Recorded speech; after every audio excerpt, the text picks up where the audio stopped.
Everyone, स्वागत है आप सभी का मेरे YouTube channel learning academy by Varsha पर।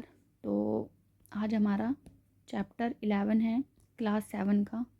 इससे पहले मैंने चैप्टर 1 से लेकर के 10 तक की सभी वीडियोस अपलोड कर दी हैं, बस ज़्यादा नहीं। इसके बाद आपके 2 चैप्टर और बचते हैं इस क्लास के, और यहाँ पे हमारी क्लास 7 भी कंप्लीट हो जाएगी। और क्योंकि आज का हमारा चैप्टर थोड़ा सा बड़ा भी है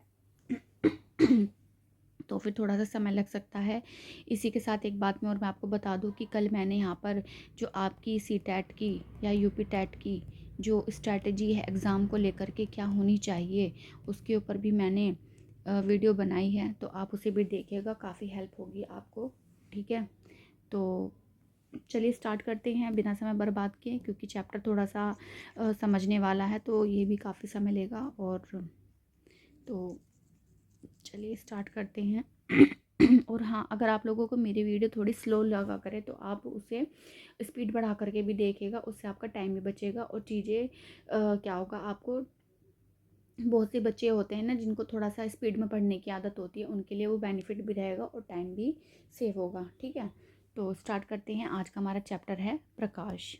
ठीक है, आज का हमारा चैप्टर है प्रकाश। तो प्रकाश के बारे में आज हम इसमें पढ़ने वाले हैं।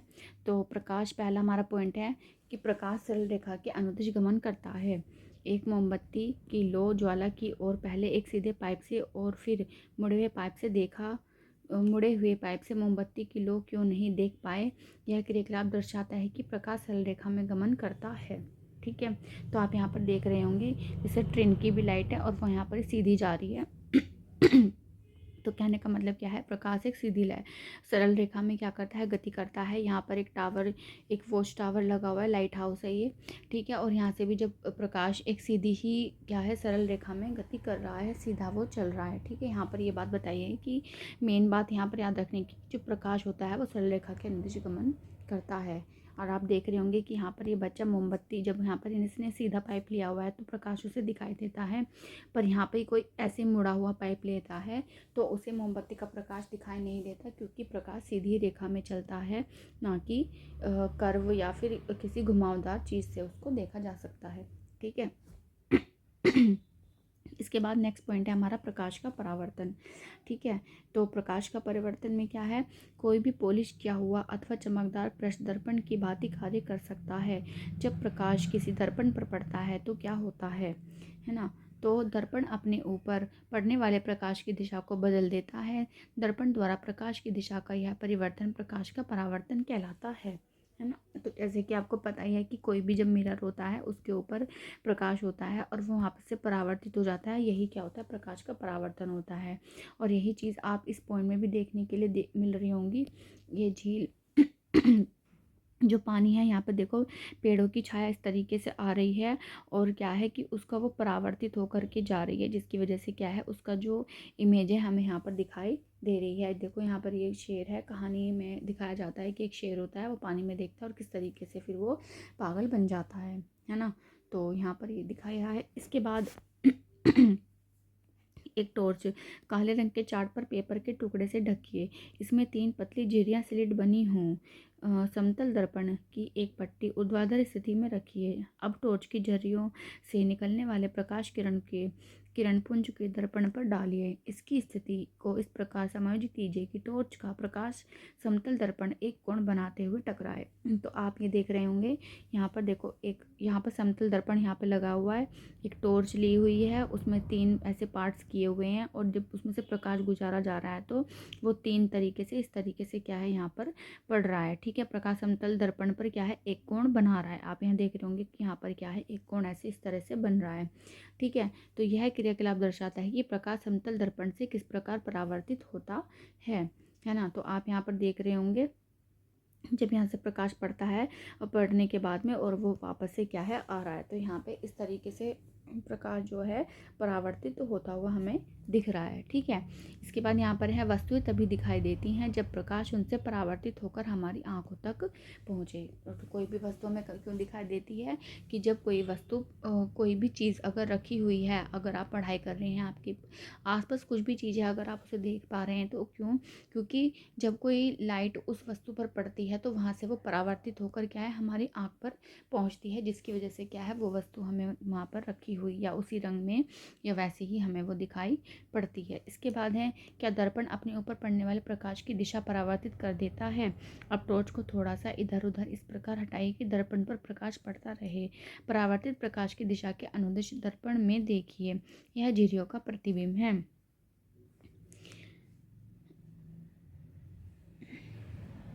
यह झिर्रियों का प्रतिबिंब है।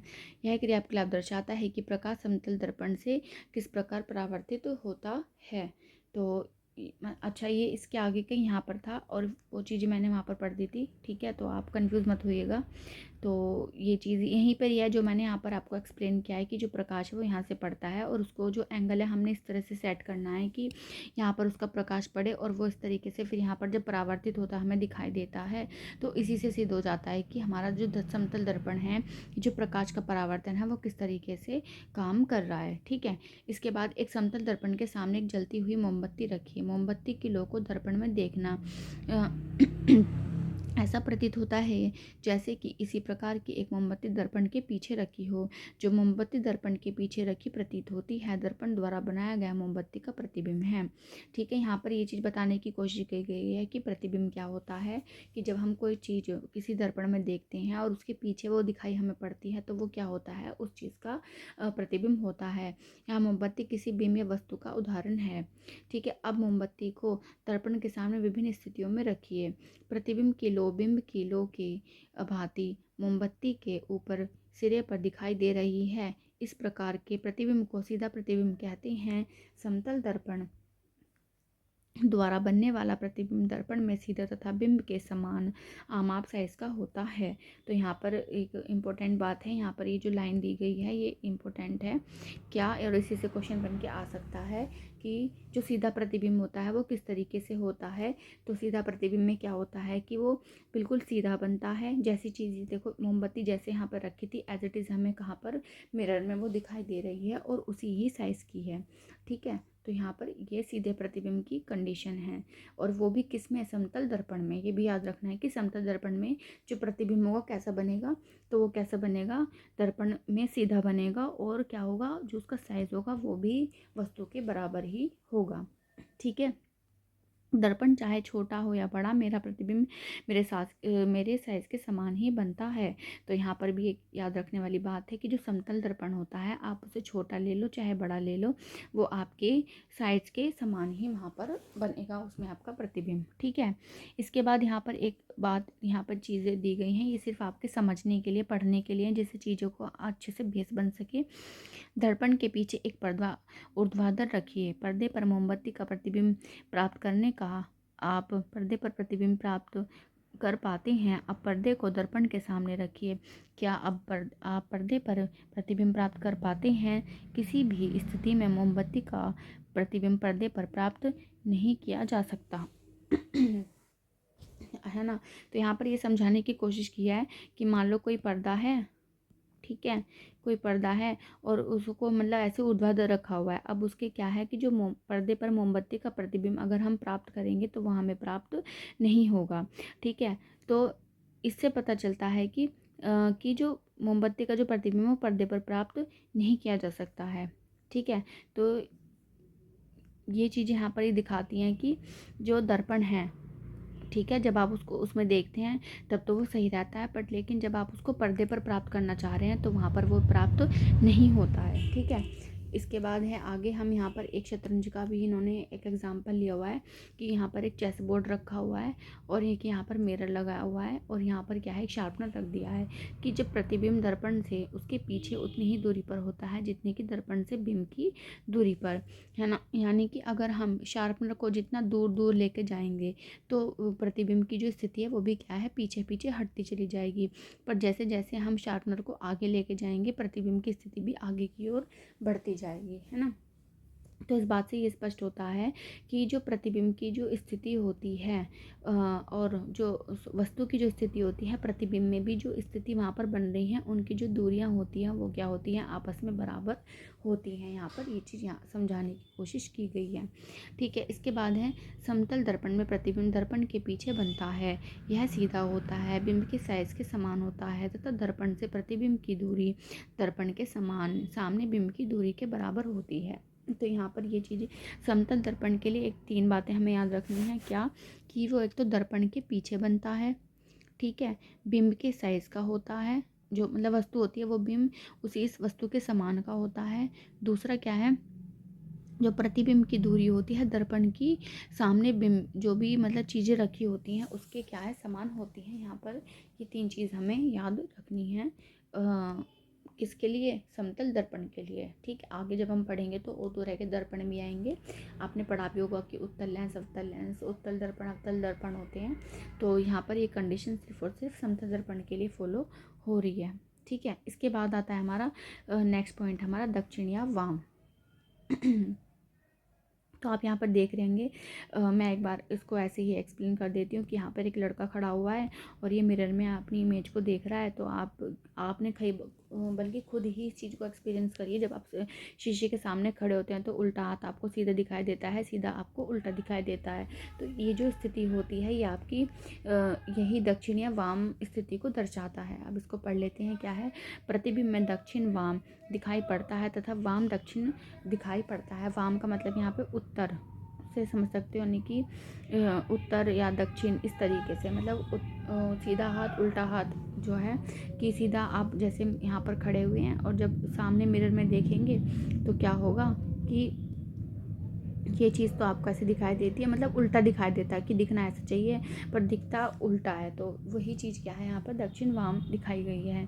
सड़क पर एक रोगीहीन एम्बुलेंस देखा, उसे आश्चर्य हुआ कि आगे की ओर एम्बुलेंस शब्द इस तरीके से उल्टा क्यों लिखा हुआ रहता है। तो यहाँ पर इस चीज़ को बताया गया है कि रोगी वाहनों पर जो शब्द एम्बुलेंस होता है वो इसलिए उल्टा दिखा जाता है कि जो पीछे के जो चालक होते हैं, वाहन चालक होते हैं, वो उसको क्या है अपने जो शीशे में क्या है सीधा देख पाएँ, जिसकी वजह से और वो आगे रास्ता दे सके। और प्रत्येक का यह कर्तव्य भी है कि रोगी वाहन का रास्ता रोके बिना उसे आगे जाने दे, ठीक है। तो यहाँ पर देखो 2-3 बातें हैं। जब जो पहली चीज़ क्या है, उल्टा क्यों लिखा जाता है, उल्टा इसलिए लिखा जाता है जिससे कि जो पीछे कोई भी वाहन आ रहा होगा और जब वो अपने मिरर में उस नाम को देखेगा, ठीक है, पीछे से मतलब इसके आगे, सॉरी ये पीछे चल रही है सपोज और उसके आगे कोई वाहन जा रहा है। तो जब आगे वाहन जा रहा है तो उसको जो पीछे जो मिरर साइड मिरर्स लगे होते हैं गाड़ी में जो है, तो वो पीछे की तरफ से देखेगा तो उसे दिखाई देगा ये उल्टा, क्योंकि यहाँ पर ही उल्टा लिखा हुआ है।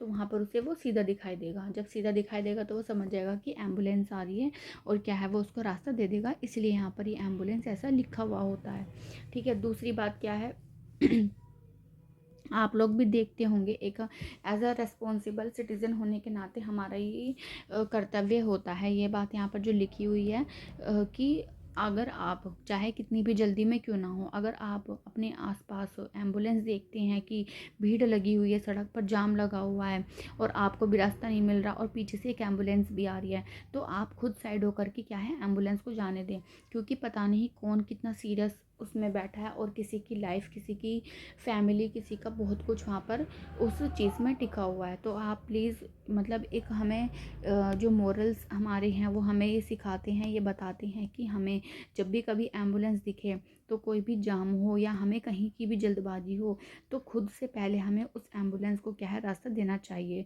और वाहनों को आप दें या ना दें पर लेकिन एम्बुलेंस को हमें रास्ता ज़रूर देना चाहिए, ठीक है।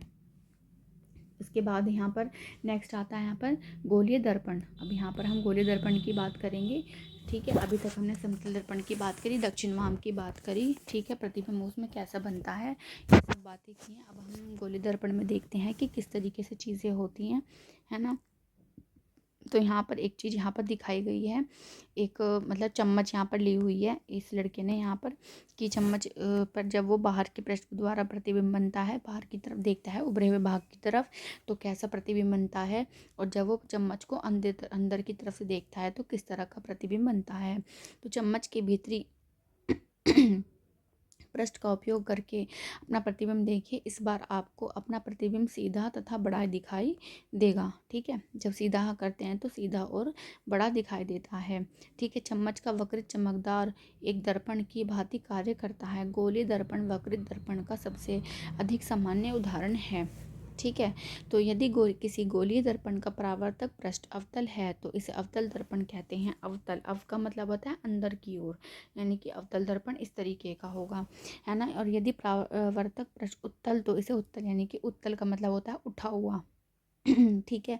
तो ये उत्तल दर्पण के जैसे कार्य करता है। चम्मच का भीतरी पृष्ठ अवतल दर्पण की भांति कार्य करता है, जबकि इसका बाहरी पृष्ठ उत्तल दर्पण की भांति कार्य करता है ना। तो कभी भी आपको कन्फ्यूज़न हो अवतल या उत्तल में, तो आप याद रख लेना कि जो अंदर, यानी कि अव का मतलब होता है अंदर, तो अंदर होगा तो वो वाला पृष्ठ क्या होगा, जो बीच से अंदर की तरफ होगा वो अवतल होगा, और जो बीच से उठा हुआ भाग होगा अगर वो उत्तल है, मतलब उत्तल का मतलब ऊपर को उठा हुआ, ठीक है।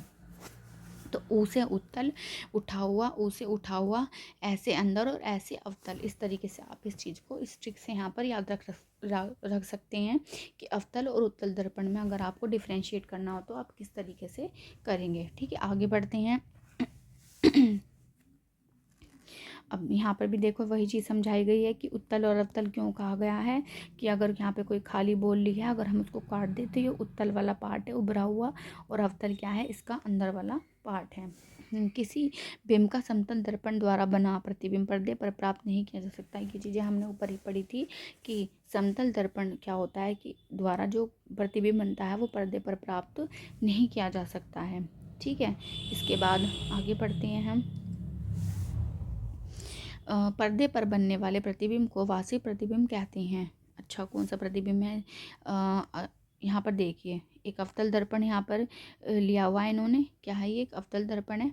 यहाँ पर जो इन्होंने लिया हुआ है, किसी का हाथ में अवतल दर्पण है, इसके परावर्तक पृष्ठ को सूर्य की ओर रखकर पकड़िए, दर्पण से परावर्तित प्रकाश को एक कागज की शीट पर प्राप्त करने का प्रयत्न कीजिए। कागज की शीट को तब तक आगे पीछे कीजिए जब तक कि आपको एक तीक्ष्ण स्पष्ट चमकदार बिंदु प्राप्त न हो जाए। दर्पण तथा कागज की शीट को कुछ मिनट के लिए स्थिर रखिए।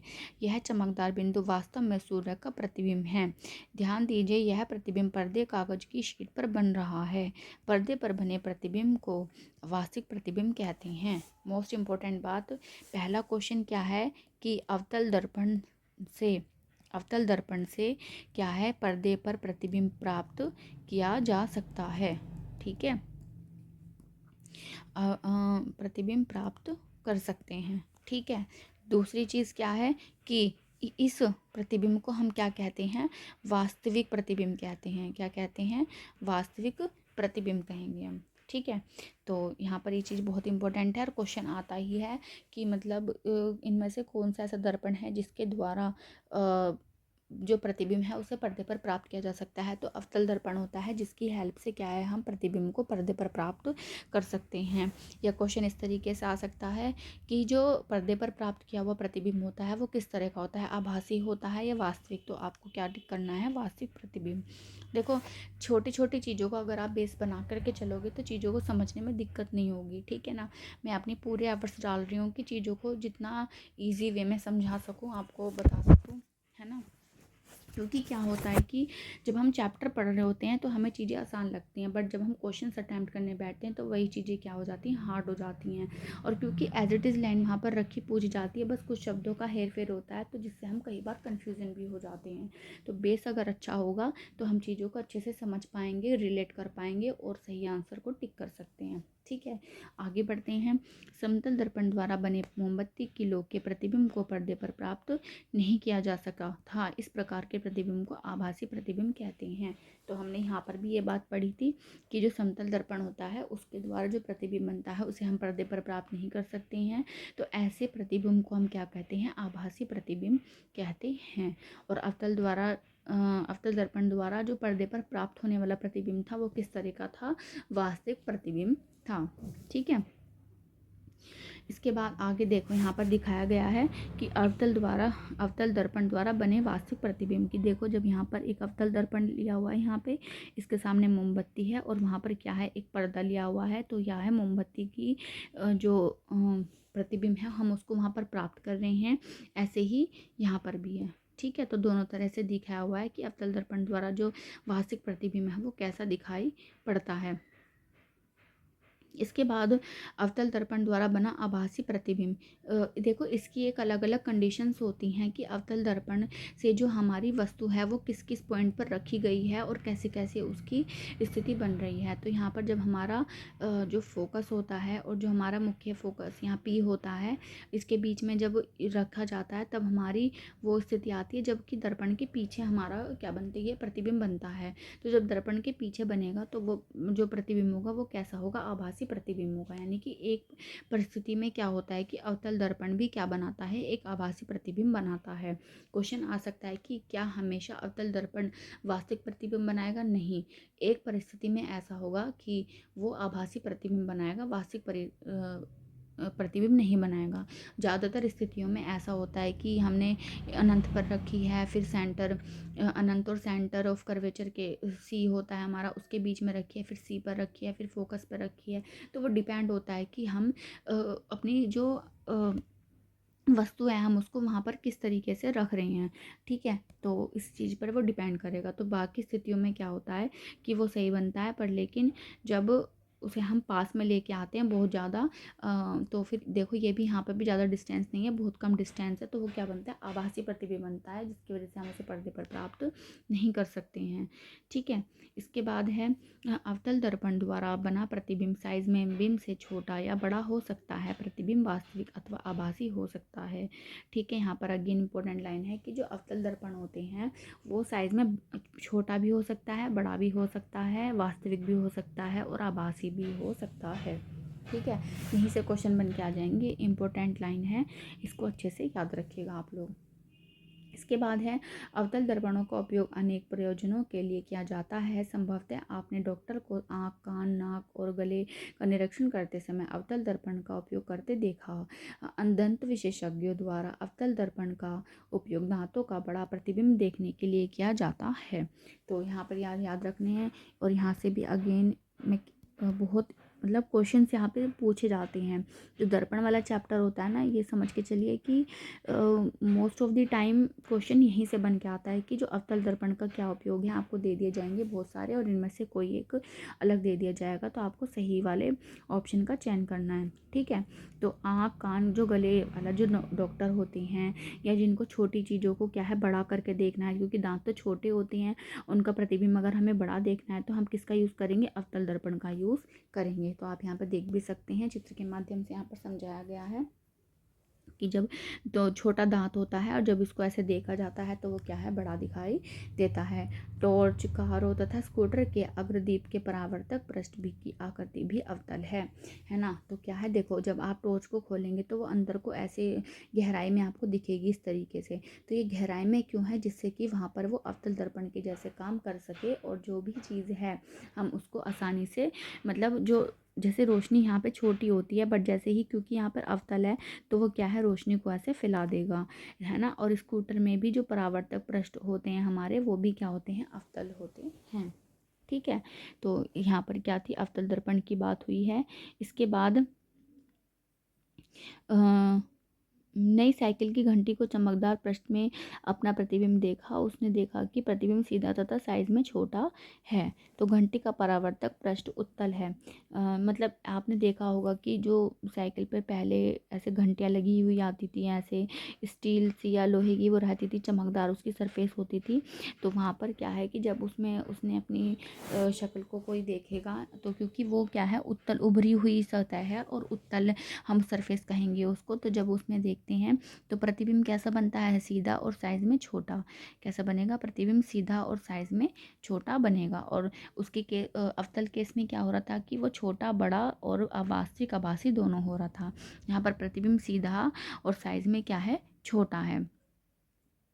इसके बाद यहाँ पर देखो उत्तल दर्पण में दिखाया गया है कि किस तरीके से हमारा जो प्रतिबिंब है वो मिल रहा है। तो कहने का मतलब है कि क्योंकि यहाँ पर जो हमारा दर्पण उत्तल दर्पण होता है, वो जो पर्दे पर जो हमारी स्थिति होती है या पर्दे पर जो बना प्रतिबिंब होता है वो प्राप्त वहाँ पर नहीं होता है।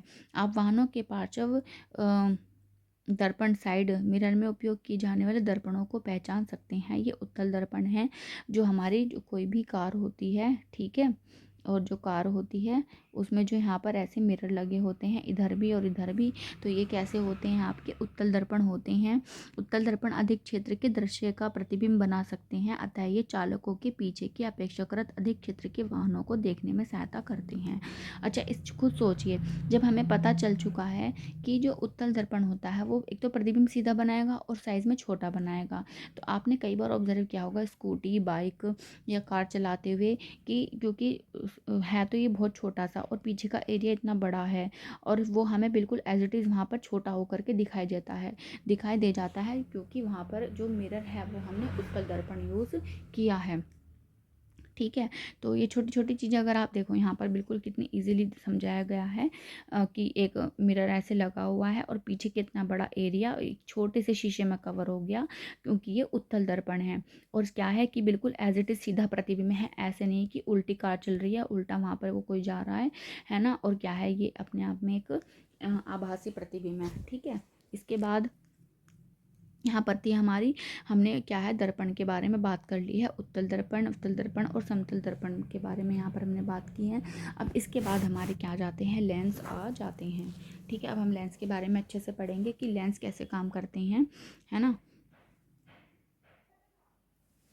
तो जैसे कि आप यहाँ पर देख रहे होंगे कि यहाँ पर एक लेंस, यहाँ पर आवर्धक लेंस है उसको लिया गया है, और यहाँ पर देखो छोटे छोटे क्या है अक्षर हैं, बट लेकिन आवर्धक लेंस का यूज़ करके क्या है वो अक्षर हमें बड़े दिखाई दे रहे हैं। तो लेंस सबसे पहले हम समझ लेते हैं कि लेंस ये होते कैसे हैं। तो लेंसों का उपयोग व्यापक रूप में चश्मों, दूरदर्शकों, दूरबीनों तथा सूक्ष्मदर्शियों में किया जाता है। वैसे तो देखो आपको पता ही होगा, बट फिर भी कन्फ्यूज़न हो जाता है। लेंस और दर्पण कई बार ध्यान से नहीं देखने पर भी क्वेश्चन गलत हो जाते हैं। तो हमें याद रखना है कि लेंसों का जो उपयोग होता है वो चश्मों में, दूरदर्शकों में, दूरबीन और सूक्ष्मदर्शियों में किया जाता है। वे लेंस जो किनारों की अपेक्षा बीच में मोटे होते हैं उत्तल लेंस कहलाते हैं, जो किनारों की अपेक्षा बीच में पतले होते हैं अवतल लेंस कहलाते हैं, है ना। तो बस फ़र्क इतना है कि लेंस आ गया, लेंस के जो आर पार हम देख सकते हैं, पर दर्पण के आर पार हम देख नहीं सकते थे। ऐसे ये वाला है, हम इसके आर पार देख सकते हैं। तो जो उभार वाला है वो उत्तल दर्पण, उत्तल लेंस है सॉरी, और जो अंदर वाला है वो क्या है, अवतल लेंस है। ठीक है, ट्रिक याद रखने की दोनों की सेम ही है जो मैंने आपको बताई है कि उत्तल यानी कि उभार यानी कि उत्तल, अंदर मतलब अवतल। तो इस तरह से आप इसको याद रख सकते हैं। इसके बाद है लेंस से सूर्य को या किसी चमकीले प्रकाश को देखना खतरनाक है। आपको उत्तल लेंस से सूर्य के प्रकाश को अपने शरीर के किसी भाग पर फोकसित न करने के बारे में भी सावधानी बरतनी चाहिए। तो क्वेश्चन आ सकता है कि ऐसा कौन सा लेंस है कि जिससे हमें सूर्य के प्रकाश को नहीं देखना चाहिए। तो वो क्या है, उत्तल सॉरी हमारा, हाँ उत्तल लेंस ही है। तो क्योंकि वो क्या होता है कि वो फोकस कर देता है, अभिसारित होता है, सारी जो भी किरणें हैं एक जगह फोकस पे आ जाती हैं, जिसकी वजह से क्या होता है कि अब सूर्य का प्रकाश तो बहुत तेज़ होता है, अगर आप उसको कागज़ को इससे नीचे रख के देखोगे और वहाँ पर उसे उसके मतलब रोशनी उससे पार होकर के जाएंगी तो उतना वो क्या है, एरिया जल जाएगा। तो इसलिए ऐसी सलाह दी जाती है कि किसी अपने बॉडी पार्ट पर उस तरह से उसका यूज़ ना करे। ठीक है, और यही चीज़ें आपको बच्चों को भी समझानी है। ठीक है, यहाँ पर एक दिया गया है, कुछ चीज़ें दी गई हैं उत्तल लेंस के बारे में, पढ़ लेते हैं हम। देखो यहाँ पर दिखाया गया ना, उत्तल लेंस द्वारा सूर्य का वास्तविक प्रतिबिंब से दोबारा याद आया कि वास्तविक प्रतिबिंब क्या होता है, जो पर्दे पर प्राप्त किया जा सके। जैसे यहाँ पर दिखाया गया है कि दर्पणों के लिए देखा है कि बिंब की विभिन्न स्थितियों के लिए प्रतिबिंबों की प्रकृति तथा साइज बदलते हैं। ठीक है, तो यानी कि कहने का मतलब ये है कि जो उत्तल लेंस होता है आपका वो अवतल दर्पण की तरह कार्य करता है, यानी कि उसका जो उसे भी जो उत्तल लेंस द्वारा जो प्रतिबिंब बनेगा हमारा, उसे पर्दे पर प्राप्त किया जा सकता है, जिसकी वजह से हम उसे क्या कह रहे हैं, वास्तविक प्रतिबिंब कह रहे हैं। इसके बाद है सामान्यतः उत्तल लेंस उस पर पड़ने वाले आपतित प्रकाश को अभिसारित अंदर की ओर मोड़ना कर देता है ना। जो क्या होता है कि जो उत्तल लेंस होता है वो सारी जितनी भी किरणें होती हैं उसको अभिसारित कर लेता है। ठीक है, अभिसारित का मतलब एक जगह इसे इकट्ठी कर लेता है। ठीक है, इसलिए इसे अभिसारी लेंस भी कहते हैं। इसके विपरीत अवतल लेंस आपतित प्रकाश को अपसरित यानी कि बाहर की ओर मोड़ना करता है, अतः इसे अपसारी लेंस कहते हैं। तो आप यहाँ पर देख भी रहे होंगे कि यहाँ उत्तल लेंस है, जब इस पर प्रकाश पड़ा है तो उसने फोकस पे ला करके यहाँ पर ला दिया है, सारे जो इधर उधर से प्रकाश आ रहा था और जो बाकी सारा प्रकाश था इसने उसको क्या है ऐसे करके फैला दिया है। तो उत्तल लेंस हमारा क्या होता है, अभिसारित होता है। क्या है ये, अभिसारित या कन्वर्जिंग लेंस हम इसको बोलते हैं, कन्वर्जिंग। ठीक है, और ये आपका क्या है, अपसारित, अपसारी लेंस, इसे बोलेंगे हम डाइवर्जिंग। ठीक है, तो ये दो चीज़ें यहाँ पर हमने सीखी। इसके बाद यहाँ पर ये डायग्राम दिखाया हुआ है कि किस तरह से उत्तल लेंस पर द्वारा क्या है, प्रतिबिंब बन रहे हैं, और ये कैसा प्रतिबिंब होगा, वास्तविक, क्योंकि पर्दे पर प्राप्त किया जा रहा है। ठीक है, इसके बाद है हमारा उत्तल लेंस द्वारा बना और हाँ, जैसे ही अवतल लेंस में भी एक स्थिति ऐसी आती है कि वहाँ पर वो भी क्या करता है, आभासी प्रतिबिंब बनाता है।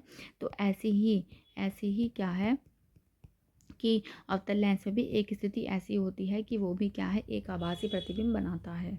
ठीक है, इसके बाद यहाँ पर हमारे लगभग और अवतल लेंस द्वारा जो प्रतिबिंब होता है वो हमारा कैसा होता है, आभासी ही होते हैं सारे।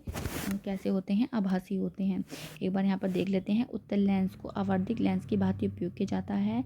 अवतल लेंस द्वारा बने प्रतिबिंब सदैव आभासी, सीधे तथा बिंब के साइज से छोटे होते हैं। तो ध्यान रखना है, जो अवतल लेंस होगा वो कैसा होगा, हम सदैव आभासी होगा, सीधा होगा और बिंब के साइज से छोटा होगा। तो याद रखना है, हम वहाँ ये चीज़ें उत्तल दर्पण में थी और यहाँ पर ये चीज़ें किस में है, अवतल लेंस में है। दोनों की जो कंडीशन है वो अपोजिट हो जाती हैं। दर्पण में जो काम अवतल का होता है वो लेंस में उत्तल का होता है, और दर्पण में जो काम अवतल का उत्तल दर्पण का होता है, लेंस में वो काम अवतल लेंस का होता है। तो यहाँ पर छोटी छोटी ये कन्फ्यूजन वाली बातें हैं, तो इनको बहुत ध्यान रखना है, क्योंकि ये छोटी छोटी चीज़ें ही होती हैं। क्योंकि उत्तल दर्पण अवतल दर्पण होते हैं, फिर उत्तल लेंस अवतल लेंस होते हैं, फिर इनके काम भी उल्टे हो गए हैं, तो बहुत बार क्या होता है, कन्फ्यूजन क्रिएट हो जाता है। तो वो कन्फ्यूजन ना हो, तो इस चीज़ को आपको अच्छे से याद रखना है। इसके बाद आता है हमारा सूर्य का प्रकाश श्वेत या रंगीन, यानी कि अब हम पढ़ेंगे किसके बारे में, ये जो यहाँ पर आपको रंगीन कलर दिखाई दे रहे हैं, इंद्रधनुष दिखाई दे रहा है कि कैसे काम कर रहा है और कैसे ये बन रहा है। ठीक है, तो इंद्रधनुष में कितने वर्ण होते हैं, मोटे तौर पर इंद्रधनुष में 7 वर्ण होते हैं, लाल, नारंगी, पीला, हरा, नीला, जामुनी तथा बैंगनी। आप इसको क्या भी कह सकते हैं, विबग्योर भी कह सकते हैं, विबग्योर, विबग्योर भी कह सकते हैं। साबुन के बुलबुले बनाते हैं तो वे भी रंगीन दिखाई देते हैं। इसी प्रकार जब प्रकाश किसी सीढ़ी से परावर्तित होता है तो भी आपको अनेक वर्ण यहाँ पर दिखाई देते हैं। तो आप ये देख रहे होंगे कि कई सारे कलरफुल यहाँ पर दिखाई रंग दे रहे हैं।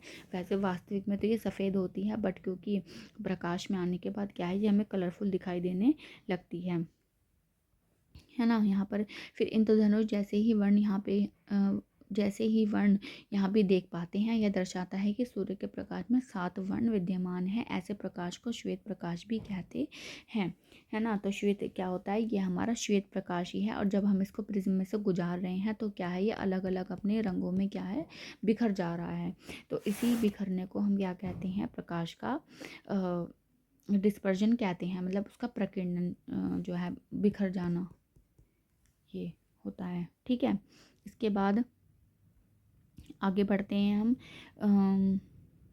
किसी अंधेरे कमरे की खिड़की के छोटे छिद्र से सूर्य के प्रकाश का एक पतला किरण पुंज प्रिज्म के एक फलक पर डालते हैं तो प्रिज्म के दूसरे फलक से बाहर आने वाले प्रकाश को सफ़ेद कागज की एक शीट अथवा सफ़ेद दीवार पर गिर देते हैं। तो आप देखेंगे कि क्या होता है कि इंद्रधनुष जैसे ही वर्ण यहाँ पे दिखाई पड़ते हैं, यह दर्शाता है कि सूर्य के प्रकाश में 7 वर्ण विद्यमान हैं।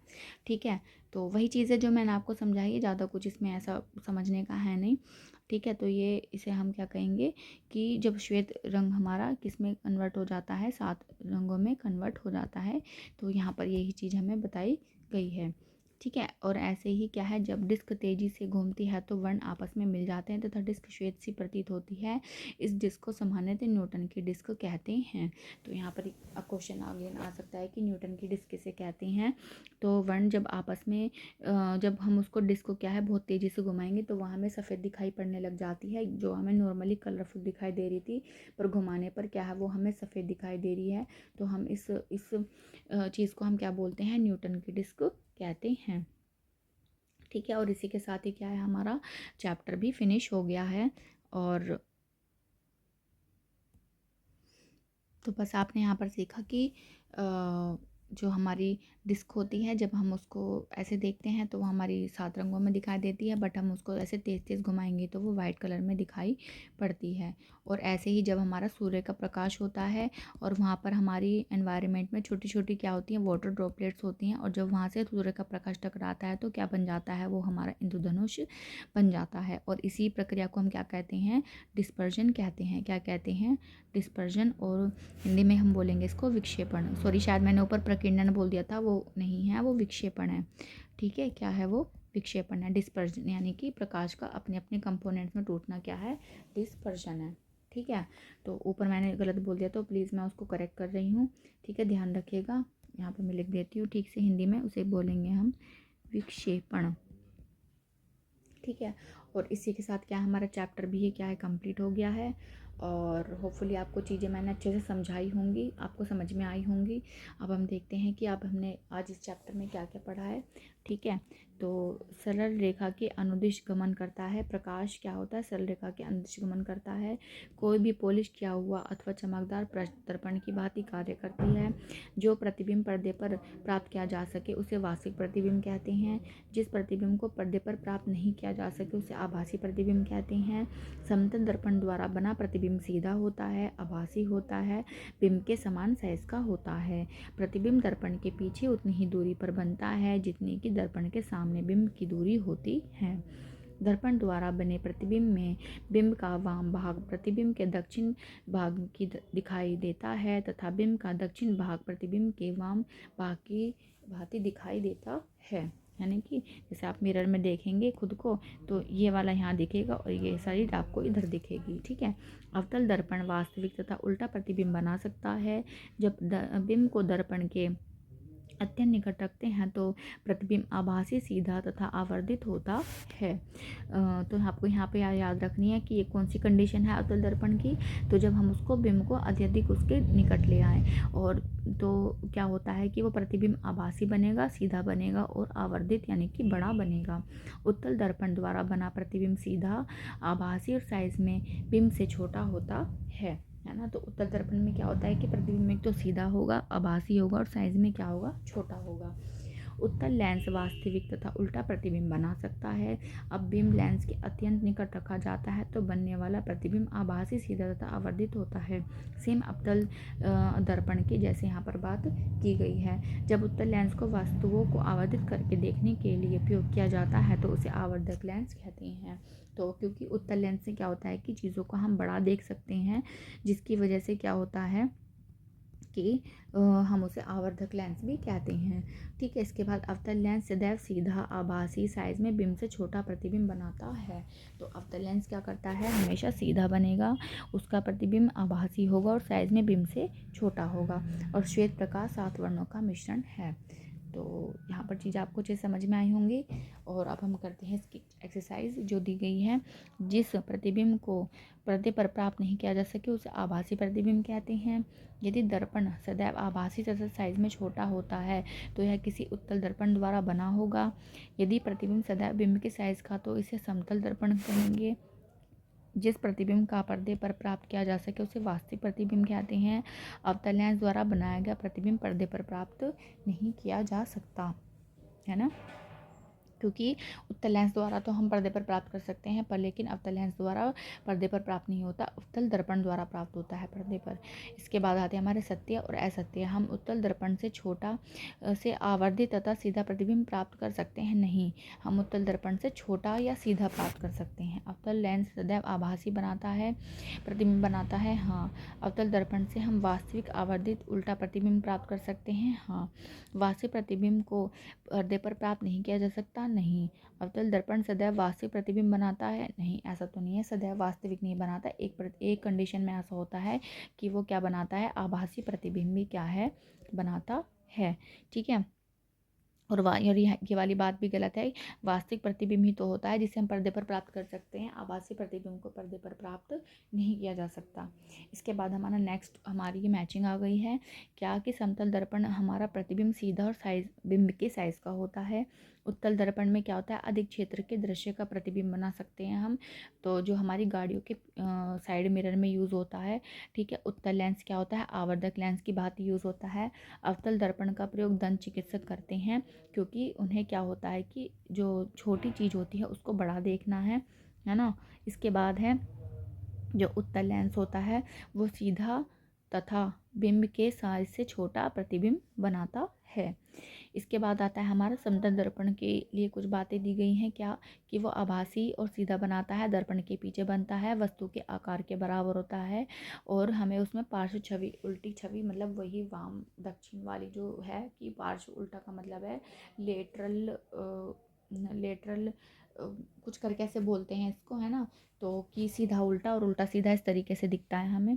इसके अलावा अंग्रेजी के कुछ शब्द हैं वो हमें, अगर हम उनको मिरर में देखेंगे वो एज इट इज़ दिखाई देंगे, यानी कि उसमें हम ये नहीं कह सकते कि जैसे मान लो अगर आपने यहाँ पर आर लिखा, अगर आप उसको किसी मिरर में देखेंगे तो वो हमें कुछ इस तरीके से दिखाई देगा, बट इन वाले लेटर्स के साथ ऐसा नहीं है। आप इनको मिरर में, अगर हमने ए को इस तरीके से बनाया है और हम मिरर में देख रहे हैं तो वो भी हमें क्या है, वो ऐसा ही दिखाई देगा, ठीक है। इसके बाद है आभासी प्रतिबिंब के बारे में दिया गया है कि पर्दे पर प्राप्त नहीं होगा। समतल उत्तल दर्पण और उत्तल लेंस जो होते हैं उसके द्वारा वो बनाए जाते हैं, मतलब आभासी प्रतिबिंब होता है इन सब के द्वारा बनता है। समतल जो दर्पण होता है, उत्तल दर्पण होता है, और अवतल लेंस के द्वारा क्या है, हम आभासी प्रतिबिंब को प्राप्त कर सकते हैं।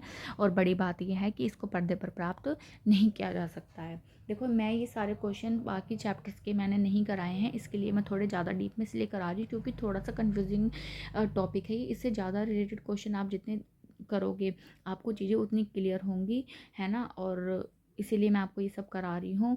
वैसे इसके बाद में जब हमारी जब क्लास 8 की भी सीरीज़ कंप्लीट हो जाएगी सभी चैप्टर्स की, तो मैं आपके लिए कोशिश करूँगी कि जो PYQs हैं या फिर जो भी क्वेश्चंस आने की संभावनाएं हैं आपके एग्ज़ाम में, मैं वो लेकर के आऊँ, ठीक है। बट पहले हम अपना सिलेबस कंप्लीट करेंगे, उसके बाद हम आगे स्टेप पर चलेंगे, क्योंकि हम चीज़ों को अच्छे से पढ़ चुके होंगे तो हम चीज़ें आसानी से कर पाएंगे, है ना। तो चलिए आगे बढ़ते हैं। इसके बाद है कि अवतल और उत्तल दर्पण का उपयोग बताना है। अवतल का यूज़ कौन करते हैं, दंत चिकित्सक, टॉर्च में होता है, सौरभट्टी में होता है। और उत्तल दर्पण का प्रयोग कहाँ होता है, वाहन के मिरर में होता है। किस प्रकार का जो दर्पण है वास्तव प्रतिबिंब बना सकता है, अवतल दर्पण, या हम कह सकते हैं, अच्छा दर्पण की बात हो रखी है, और उत्तल लेंस भी कह सकते हैं। हम यहाँ पर लेंस नहीं पूछा है, बट हमसे यहाँ से सिर्फ दर्पण पूछा है। इसके अलावा किस प्रकार का लेंस सदैव आभासी बनाएगा, अवतल लेंस, या फिर हम कहेंगे क्या, उत्तल लेंस, सॉरी आभासी, तो यहाँ उत्तल दर्पण, सॉरी उत्तल दर्पण, ठीक है। तो कंडीशन यहाँ पर चेंज हो जाती है, ठीक है। इसके बाद यहाँ पर हमारे सही विकल्प दिए गए हैं। बिंब से बड़े साइज का आभासी प्रतिबिंब अवतल दर्पण में, है ना, क्योंकि जब हम मोमबत्ती को जब दर्पण के ज़्यादा पास में ले आए थे तो वो आभासी प्रतिबिंब बन रहा था, तो क्या होता है, हमारी जो मोमबत्ती होती है वो बड़ी दिखाई देती है। इसके बाद है डेविड अपने प्रतिबिंब को समतल दर्पण में देख रहा है। दर्पण तथा उसके प्रतिबिंब के बीच की दूरी 4 मीटर है। वह दर्पण की ओर 1 मीटर चलता है तो डेविड उसके प्रतिबिंब के बीच की दूरी होगी। तो देखो मैंने यहाँ पर बनाया हुआ है कि एक यहाँ पर डेविड यहाँ पर खड़ा हुआ है, यहाँ पर उसका मिरर है, वो पहले मिरर से कितनी दूरी पर था, 4 मीटर की दूरी पर था, तो उसकी इमेज भी कितनी दूरी पे बन रही होगी, 4 मीटर की दूरी पे। पर जैसे ही वो 1 मीटर आगे खिसका, यानी कि अब 3 मीटर की वो दूरी रह गई, तो उसकी इमेज भी कितनी ही बनेगी, 3 मीटर। तो हमसे पूछा है प्रतिबिंब और उसके बीच की दूरी, तो 3 यहाँ तो टोटल कितने हो गए, 6 हो गए, तो 6 मीटर इसका आंसर हो जाएगा। उसके बाद दूसरा है कि एक कार का पश्च दृश्य दर्पण समतल दर्पण है। ड्राइवर, देखो यहाँ पे ध्यान रखना है कि दर्पण कौन सा है, समतल है, ये कार है, और उसके पीछे का यहाँ पे ऐसे मिरर यहाँ पे लगे हुए रहते हैं ना साइड्स में, तो ऐसे मिरर जो है वो समतल दर्पण है, ना कि उत्तल दर्पण है, ठीक है। तो क्या है कि इसको चाल बैक करते समय पश्चिम दर्पण में अपनी कार के पीछे खड़े पार्क किए हुए किसी ट्रक का प्रतिबिंब देखता है तो ड्राइवर को ट्रक का प्रतिबिंब जिस चाल से अपनी ओर आता हुआ प्रतीत होगा। तो पहले यहाँ देखो समझो, मान लो यहाँ पर एक गाड़ी खड़ी है, वो बैक हो रही है, ठीक है, इधर की तरफ ऐसे ना पीछे को बैक हो रही है, ये इसका फ्रंट है और ये इसकी बैक है। तो जब शीशे इधर की तरफ, सॉरी मैंने शीशे उल्टे बना दिए ये,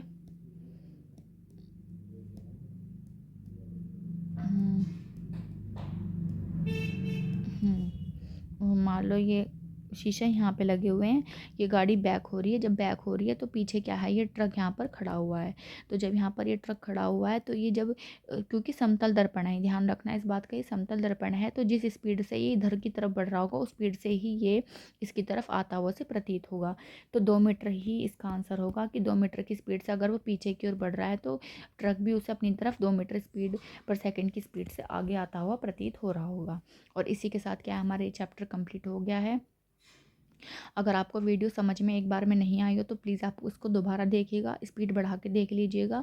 बस 2-3 बार अगर आपने ये वीडियो को देखा तो आप चीज़ों को अच्छे से समझ पाएंगे, क्योंकि हमारी क्या होता है कि बेस अच्छा होना बहुत इंपॉर्टेंट है। अगर हमारा बेस अच्छा नहीं होगा तो क्या होगा कि हम चीज़ों को समझ नहीं पाएंगे और क्वेश्चंस गलत हो सकते हैं। अगर बेस अच्छा होगा तो हम चीज़ों को बहुत अच्छे से रिलेट कर सकते हैं कि ऐसे नहीं ऐसे हो सकती हैं चीज़ें, और क्या है कि हम उसका आंसर सही कर पाएंगे। तो इसी के साथ आज हमारा चैप्टर 11 भी कंप्लीट होता है क्लास 7 का। और इसी के बाद क्या है, सिर्फ आपकी 2 क्लास और बचती हैं क्लास 7 की, उन्हें भी हम जल्दी जल्दी कंप्लीट करके क्लास 8 को स्टार्ट कर देंगे। और होपफुली आप लोगों की तैयारी भी अच्छी चल रही होगी। और जो भी आपके जानने समझने वाले हैं, जिनको भी CTET या UP TET का एग्ज़ाम दे रहे हैं पेपर 2 वाला, वो मेरी वीडियोस उन तक मेरी वीडियोस को ज़रूर पहुँचाना, ठीक है। वो आपको और आपके फ्रेंड्स को बहुत हेल्प करेंगी, और आप नेक्स्ट टाइम जो भी वैकेंसी, अब अपकमिंग वैकेंसी होगी, उसको आप फिल कर पाएंगे, ठीक है। तो चलिए मिलते हैं नेक्स्ट वीडियो में, तब तक के लिए बाय एंड टेक केयर।